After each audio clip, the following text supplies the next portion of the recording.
The start of the U.S.-led invasion against the Taliban 10 years ago marked the beginning of a new chapter in Afghanistan. Representatives with human rights groups say it should have ushered in a time of peace and prosperity after decades of war. After the Taliban regime was toppled, the public assumed that the wars had ended and innocent people would not be harmed and killed anymore.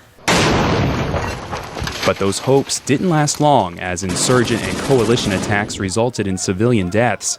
4 years ago, the United Nations Assistance Mission to Afghanistan started keeping track of the casualties.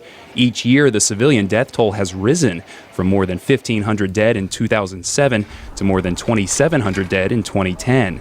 And in the first half of this year, the UN office reported there were 2,400 civilians killed in war-related incidents, causing grief to new families. Karzai has to name a street after my son. He was killed in the war. Karzai needs to make up our lost income.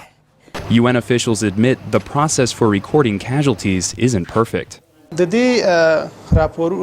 think civilians should receive a lot more information about where the casualties occur, the areas they should avoid, and who commits the attacks targeting civilians.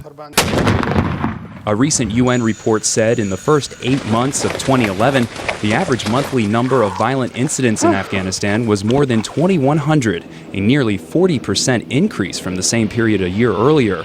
And as insurgents conduct even more complex suicide attacks, fears remain that the Afghan people's suffering is far from over.